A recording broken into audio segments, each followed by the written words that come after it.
Kita siapkan Alkitab, Efesus 5 ayat 22 sampai 33, dan pasal yang ke-6 ayat 1 sampai 9.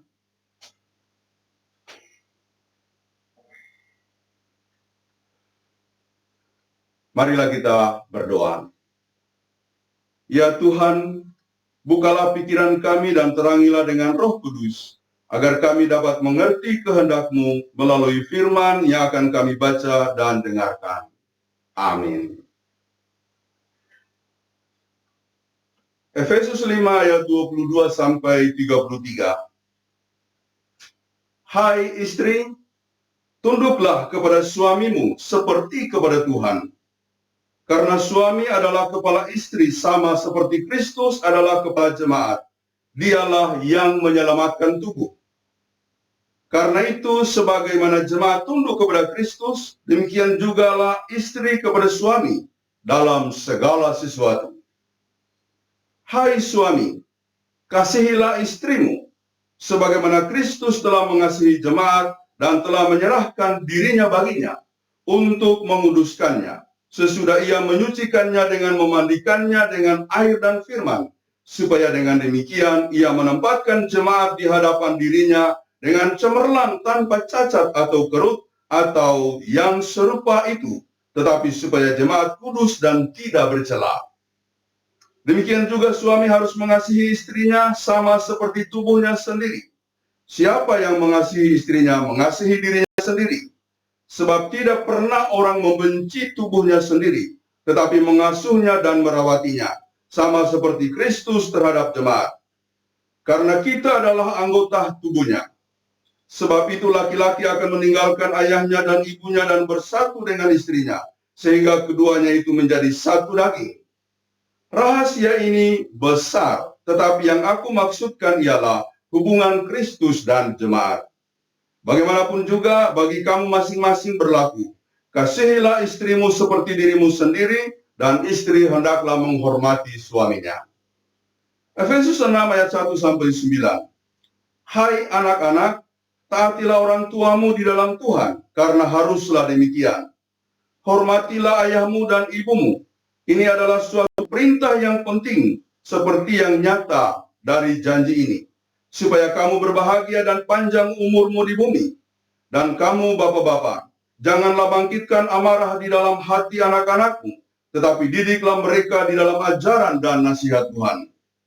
Hai hamba-hamba, taatilah Tuhanmu yang di dunia dengan takut dan gentar, dan dengan tulus hati, sama seperti kamu taat kepada Kristus. Jangan hanya di hadapan mereka saja untuk menyenangkan hati orang, tetapi sebagai hamba-hamba Kristus yang dengan segenap hati melakukan kehendak Allah.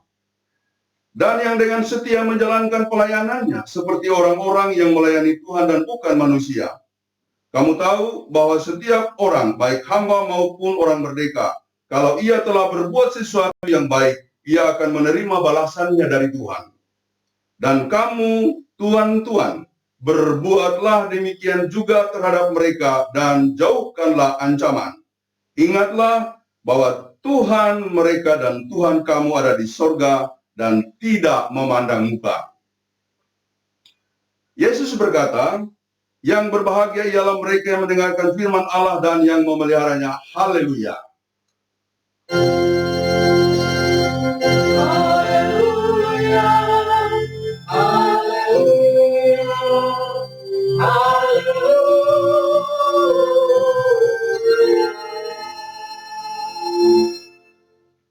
Saudara-saudara yang dikasihi oleh Tuhan, tetap bersyukur kita masih berada dalam masa-masa pembatasan diri, baik jarak maupun psikis, untuk benar-benar bisa memutus mata rantai penjalaran atau meluasnya wabah COVID-19. Kita bersyukur juga karena mulai ada tanda-tanda penurunan. Jadi grafik mulai melandai untuk orang yang terpapar dan yang sembuh dari penyakit tersebut, dari wabah atau virus tersebut meningkat. Kita doakan supaya beberapa minggu ke depan kita akan dapatkan situasi yang sungguh-sungguh aman daripada ancaman COVID-19. Tema hari ini adalah keluarga adalah jemaat Tuhan yang terkecil.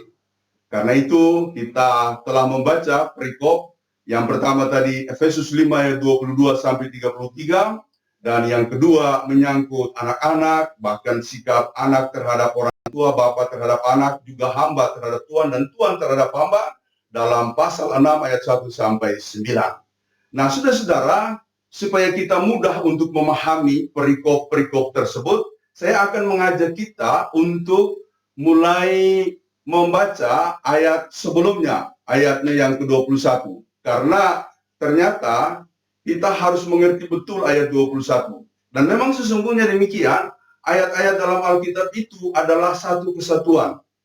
Namun sekarang mulai ada semacam pengelompokan melalui pasal maupun perikop di mana ada ayat-ayat. Dulu tidak ada pasal dan tidak ada ayat. Jadi pemberian pasal itu baru terjadi pada tahun 1226 oleh seorang pastor dari Canterbury, dari Inggris bernama Stephen Langton. Jadi dia mulai melakukan pembagian pasal-pasal supaya kita mudah membaca dan juga mudah untuk menginterpretasi. Nah, 300 tahun kemudian, yaitu tahun 1551, seorang pengusaha yang punya percetakan, di mana dia mencetak Alkitab juga berasal dari kota Lyon, Prancis, bernama Robert Erskine. Dia kemudian berusaha untuk menaruh ayat-ayat. Jadi itulah sebabnya sampai sekarang kalau kita membuka Alkitab ada pasal, ada ayat. Kalau Katolik pasal menyebutnya dengan bab. Nah, dulu tidak ada. Sehingga Alkitab itu merupakan satu kesatuan. Namun kita bersyukur adanya pasal dan ayat memudahkan kita untuk melakukan penelitian, untuk mengutip, dan atau untuk melakukan pendalaman Alkitab baik pribadi maupun secara bersama-sama. Nah, kita mendengarkan apa yang dikatakan pada ayat 21. Di dalam ayatnya yang ke-21 dikatakan demikian. Dan rendahkanlah dirimu seorang kepada yang lain di dalam takut akan Kristus. Jadi kata merendahkan di sini menggunakan kata hupotasi. Jadi hupotasemenoi alelois en phobo Christu. Jadi kiranya kita saling merendahkan diri satu dengan yang lain di dalam Kristus. Prinsipnya ada di sini, bahwa dalam kehidupan jemaat, termasuk dalam keluarga yang hari ini kita akan bahas, harus melakukan atau menghidupi suatu sikap saling merendahkan diri satu dengan yang lain dalam takut akan Kristus. Jadi saudara-saudara, kita akan berbicara tentang kehidupan kita di dalam iman Kristiani. Juga nanti kita akan membahas soal keluarga dalam terang iman Kristen. Kalau kita tidak menghubungkan dengan iman Kristiani, maka kita akan menjumpai suatu kehidupan yang umum, di mana kita merendahkan diri satu dengan yang lain, seperti yang kita lakukan selama ini, karena di luar gereja juga, hidup itu sudah ada, saling menghargai, saling merendahkan diri, saling menghormati. Nah, tetapi ada batasnya. Jadi kalau kita mau mendalami kehidupan saling merendahkan diri satu dengan yang lain, dalam konteks yang umum itu ada batasnya. Lalu Kristus menghendaki kita supaya saling merendahkan diri, saling menghargai, saling menghormati dalam bahasa yang lain, akan kita lakukan dalam terang, bukan terang filsafat, bukan terang kebudayaan, bukan terang prinsip-prinsip adat, tapi dalam takut akan Kristus en phoboi Kristo. Jadi saudara-saudara, inilah yang menjadi dasar kita untuk masuk pada pembahasan topik hari ini. Lalu kemudian kita mendengarkan ayatnya yang ke-22. Hai istri, tunduklah kepada suamimu, sebagaimana jemaat tunduk kepada Kristus. Karena suami adalah kepala istri, seperti Kristus adalah kepala jemaat, dialah yang menyelamatkan tubuh. Dan saudara, dalam beberapa persoalan atau juga diskusi ringan, kadangkala ini menjadi ayat kebanggaan laki-laki. Karena dia merasa dirinya ditinggikan di situ. Apakah demikian? Saya kira itu keliru. Oleh karenanya hari ini kita akan membahas lebih jauh, lebih mendalam, supaya kita paham. Saudara-saudara yang dikasihi oleh Tuhan, kalau cuma dikatakan tunduklah, hai istri tunduklah kepada suamimu, maka kemudian kita akan mengalami banyak kendala. Dan hidup kita akan digiring pada persoalan-persoalan umum. Namun di sini Paulus, meskipun dia sadar bahwa apa yang disebut tunduk kepada suami itu merupakan perilaku, sikap dalam kehidupan sosial pada zamannya waktu itu, lalu dia ambil sebagai sikap Kristiani, tetapi dengan penekanan sebagaimana istri tunduk kepada Kristus. Ternyata kalau umpamanya kita pelajari, tunduk di sini juga menggunakan kata hupotase, seperti pada ayat 21 tadi. Hupotasemenoi. Jadi saling merendahkan diri satu sama lain. Rupanya kata itu juga dipakai untuk menunjukkan sikap tunduk kepada suami, di mana tunduk kepada suami adalah bagian dari tunduk kepada Kristus. Tolong diingat ini. Jadi tunduknya seorang istri kepada suami dalam kerangka imannya kepada Tuhan, dalam kerangka ketundukannya kepada Tuhan. Dan ini sesuatu yang menarik karena memang Paulus melihat suatu persoalan dalam kehidupan rumah tangga pada waktu itu mulai terjadi pembangkangan-pembangkangan, dan bahkan istri-istri juga mulai melawan, memberontak, karena mungkin selama ini mereka menjadi suatu figur atau posisi yang dinomorduakan, di mana laki-laki sangat berkuasa. Dan karenanya firman ini muncul menjadi nasihat kepada keluarga-keluarga Kristen untuk menyelamatkan situasi yang berat tadi, di mana istri harus tunduk kepada suami sebagaimana dia tunduk kepada Kristus. Nanti akan menjadi jelas pada pembahasan ayat berikutnya. Tapi saya akan kasih contoh begini, saudara. Suatu waktu kami melakukan rapat jemaat dulu di sebuah jemaat yang pernah saya layani. Kami melaksanakan rapat jemaat. Jadi ada suami istri tergolong vokal di jemaat itu. Lalu kemudian mereka menyampaikan argumentasi pendapat terkait dengan beberapa persoalan. Namun istri tidak puas. Dia mendebat pemimpin rapat, majelis dan pendeta. Begitu kuatnya dia mendebat sehingga terjadi ketegangan. Suaminya lalu kemudian berdiri. Dia mengatakan kepada istrinya, "Mak, kamu duduk, dengarkan saya." Saat itu istrinya tunduk. Lalu suaminya berbicara. Dia juga orang vokal, tapi menjernihkan masalah. Saudara-saudara, saya berpikir pada waktu itu ini luar biasa. Suami tunduk kepada, istri tunduk kepada suami. Kalau tidak, bagaimana situasi yang akan terjadi? Makin keruh, bahkan makin menegangkan. Nah, prinsip ketundukan istri kepada suami haruslah sebagai bagian daripada iman atau dalam koridor iman. Ketika dia percaya dan tunduk kepada Tuhan, ini menjadi manis, ini menjadi indah.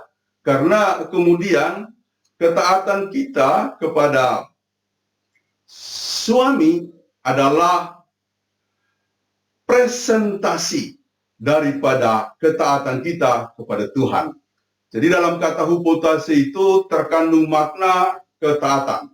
Suatu ketaatan yang kita lakukan kepada Yesus. Kalau kita taat, kita berada di belakang Yesus, kita ikut Yesus, kita dengarkan perintahnya, kita lakukan apa yang menjadi kehendaknya. Jadi dalam terang itulah istri-istri lalu kemudian dihimbau oleh Paulus dalam rangka membangun keluarga dan membentengi kehidupan keluarganya dengan ajaran dan nasihat tadi. Hai istri, tunduklah kepada suamimu seperti engkau tunduk kepada Kristus. Karena suami adalah kepala, seperti Kristus adalah kepala jemaat, dialah yang menyelamatkan tubuh. Nah, kita pindah pada ayat yang berikut. Hai suami-suami, kasihilah istrimu, sebagaimana Kristus mengasihi jemaatnya, bahkan menyerahkan dirinya untuk menguduskannya, setelah ia menyucikannya dengan memandikannya dengan air dan firman. Lalu kemudian dia menempatkan jemaatnya di hadapannya sebagai sosok, sebagai suatu komunitas, sebagai suatu kehidupan yang tidak bercacat, tanpa cacat, tanpa kerut atau serupa itu, melainkan yang tampil cemerlang dan tidak bercelah. Saudara-saudara, panggilan kepada suami, kalau kita dalami, adalah suatu panggilan yang sungguh mulia. Mengasihi istri sebagaimana Kristus mengasihi jemaatnya. Kasih yang digunakan untuk ayat tadi dilakukan oleh suami kepada istri sebagaimana Kristus kepada jemaat adalah agape. Nah, kasih agape kita kenal sebagai kasih pengorbanan. Memang ada perdebatan yang mulai menyamakan kasih filia dengan kasih agape. Tapi dalam pendapat saya, kasih agape itu unik, dia spesifik. Dia adalah kasih pengorbanan untuk mencerminkan kasih Kristus yang rela berkorban bagi kita. Oleh karena itu, saudara-saudaraku, dengan membahas ini saya mau mengatakan, suami-suami, kasihilah istrimu sampai engkau mengorbankan dirimu. Karena terjadi banyak persoalan di mana suami-suami merendahkan istrinya. Tapi hari ini ada penjabaran dari Paulus, sebagaimana Kristus mengasihi jemaatnya, bahkan mengorbankan dirinya, menyucikan jemaatnya, menaruh jemaatnya secara cemerlang, tanpa cacat dan tanpa celah. Ini panggilan suami, bagaimana cemerlangnya istri, bagaimana jumawanya istri, adalah bagaimana suami sungguh-sungguh mengasihi istrinya. Saya mengajarkan suatu prinsip di sini, bagaimana istri itu menjadi indah, menjadi cantik, bukan karena rupanya, bukan karena penampilan luarnya, tapi karena kuatnya kasih seorang suami kepada istrinya. Seperti Kristus menempatkan jemaat secara cemerlang di hadapannya, tanpa cacat, tanpa celah, tanpa kerut, atau yang serupa dengan itu. Ini akan menjadi perjuangan kita bersama. Jadi dari dua kutub tadi, istri maupun suami sesungguhnya melakukan tugas yang sama. Tidak ada yang lebih, tidak ada yang kurang. Sama-sama berada dalam posisi. Sungguh-sungguh saling merendahkan. Yang satu hormat kepada suami, yang satu mengasihi penuh pengorbanan. Karena kalau tidak, saudara-saudara, kita akan mengalami kekecewaan yang panjang. Dan banyak contoh dalam kehidupan nyata, terjadi perceraian, terjadi kekisruhan, terjadi keretakan, karena persoalan-persoalan kecil. Yang satu menuntut harus lebih, yang lain menuntut harus tunduk, dan seterusnya, dan seterusnya. Mungkin pernah mendengar cerita? Karena pertengkaran, maka lalu kemudian suami istri diam-diaman. Nah, tibalah waktunya suami ingin istrinya untuk membangunkan dia. Jadi pada malam hari, suami memberi pesan kepada istrinya karena mereka tidak omongan, lalu dia hanya menulis, "Mak, bangunkan saya jam 6 pagi." Lalu dia taruh di atas tempat tidur. Besok pagi, ternyata suami bangun kesiangan, jam 8. Dia bangun lihat jam, udah jam 8, marah-marah. Dia bilang kepada istrinya, "Kenapa kamu tidak bangunkan saya?" Lalu kemudian istrinya bilang, "Emang kamu bilang sama saya?" "Lah, saya kan udah tulis, ada tulisan di atas tempat tidur. Saya juga udah bangunkan kau, saya tulis di atas tempat tidur." Itu kan lucu, saudara-saudara. Tapi begitulah fakta kalau umpamanya situasi pertengkaran dalam rumah tidak bisa diatasi. Jadi beberapa waktu lalu kami dalam ibadah rumah sharing tentang jangan menyimpan amarah sampai matahari terbenam. Jadi saya berharap keluarga-keluarga kalau misalnya ada kekisruhan, jangan sampai matahari terbenam. Kalau terjadinya setelah matahari terbenam, jangan sampai matahari terbit. Jadi harus segera diatasi. Karena itulah firman ini muncul supaya terjadi sinkronisasi dan keharmonisan dalam keluarga. Lalu kemudian kita melangkah pada ayat-ayat berikut. Saya tidak membahas sampai ayat 33 karena di sana banyak berbicara soal hubungan kasih tadi yang diperdalam dengan kekuatan kasih, yang dipertajam oleh Paulus dengan kekuatan kasih. Bahkan dia mengatakan ini rahasia besar, yang tujuannya supaya kita menjabarkan kasih Kristus. Sebagaimana Kristus mengasihi jemaat, kasih itu lalu kemudian kita praktekkan dalam kehidupan kita setiap hari. Nah, sekarang saya melangkah pada bagian berikut. Pasal 6 ayat 1-9 berbicara tentang anak-anak. Hai anak-anak, hormatilah atau taatilah orang tuamu. Itu adalah perintah yang penting. Kalau di dalam Kolose 3 ayat 18 dan seterusnya, di situ ditekankan ini perintah yang indah, dan memang benar indah. Karena janji Tuhan dalam hukum 10, menghormati orang tua adalah jaminan, memberikan jaminan kepada sang anak untuk hidup dengan sejahtera dalam tuntunan Tuhan di negeri di mana di tempat dia menjalankan kehidupannya. Jadi hormati orang tua, itu prinsip yang sangat indah dan sekaligus penting untuk dipegang setiap anak-anak. Jadi saudara-saudara, ingatlah orang tua kita. Bahasa saya kalau bicara kepada anak-anak, kalau misalnya belum kirim uang, belum kirim doi sama orang tua, segera, jangan bilang nggak ada. Jangan sama sekali bilang sama orang tua nggak ada uang, padahal ada. Tolong jangan sampai kita mengelabui orang tua dengan kondisi, dengan kebutuhan kita. Jadi, sebab itu juga merupakan bagian daripada bagaimana kita membantu dan menghormati orang tua. Lalu bagaimana sikap Bapak terhadap anak-anak? Hai Bapak-Bapak, jangan bangkitkan amarah dalam hati anak-anakmu. Ini bicara soal bagaimana sakit hati anak atau akar pahit anak yang kadang-kala memang tercermin atau ada di hati beberapa anak atau sebagian besar anak dalam kehidupan nyata. Oleh karena itu, kita harus menjadikan anak bagian dari kehidupan kita, di mana kita juga mewujudkan kasih kita kepada mereka. Selanjutnya, saudara-saudara, terkait juga dengan keluarga, sikap pembantu kepada majikan. Hai para pembantu, taatilah majikanmu atau tuanmu. Jadi taatilah mereka sebagaimana engkau taat kepada Kristus. Jangan nanti hanya melakukan hal-hal baik di hadapan mereka, lalu kemudian di belakang mereka melakukan yang sebaliknya. Tidak boleh seperti itu. Lalu berikutnya, bagaimana sikap majikan tuan kepada hamba-hamba, supaya juga mereka mewujudkan kasih Kristus kepada seluruh hamba-hambanya atau pembantu-pembantunya. Kalau dalam Kolose 3, di sana dikatakan supaya para majikan berlaku jujur dan adil. Demikianlah saudara-saudara kita membingkai kehidupan dalam keluarga. Apa arti dari seluruh pembahasan ini? Artinya adalah ternyata seluruh pengajaran Petrus mau mengarahkan kita supaya menjabarkan kasih Kristus di dalam kehidupan kita sebagai keluarga. Dilakukan sepenuh-penuhnya antara suami dan istri, antara orang tua dan anak, anak dan orang tua, antara majikan dan pembantu, dan yang lain. Dengan demikian, bagi kita, bagi saya, setelah kita merenungkan firman ini, maka akan menyebutkan jemaat itu adalah, keluarga itu adalah jemaat Tuhan yang terkecil.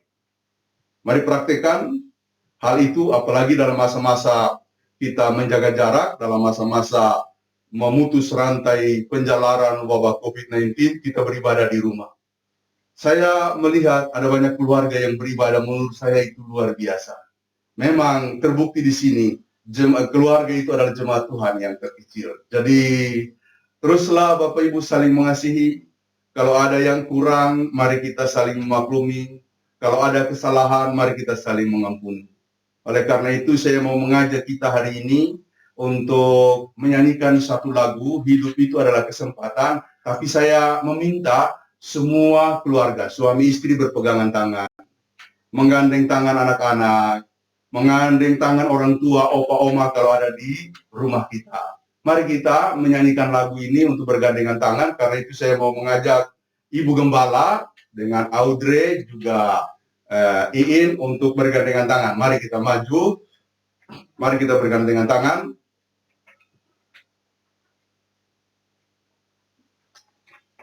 Sementara kita bergandengan tangan, kita rapat-rapat. Jadi yang di rumah juga pegangan tangan ya. Yang keluarga muda, apalagi keluarga muda, harus berpegangan tangan erat sekali. Kita nyanyikan lagu sebagai berikut. 2 kali ayatnya ya, kali kedua nanti dalam bahasa Poso ya.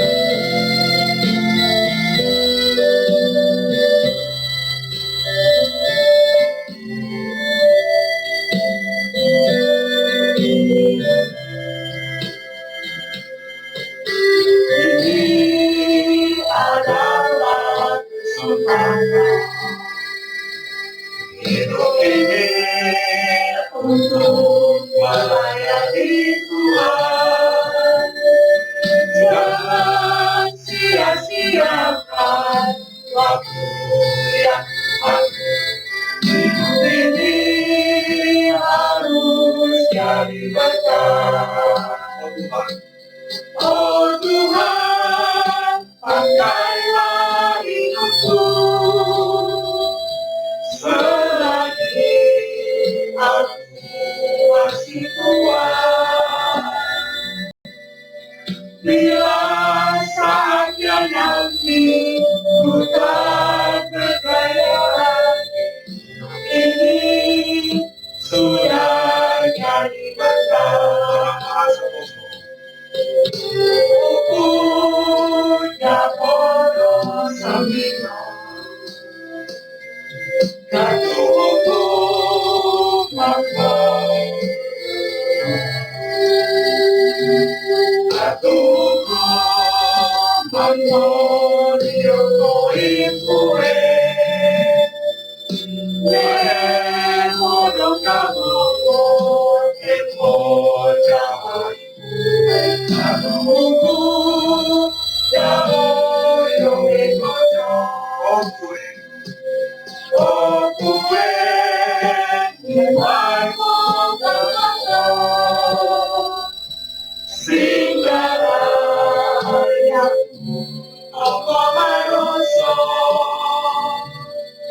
Aku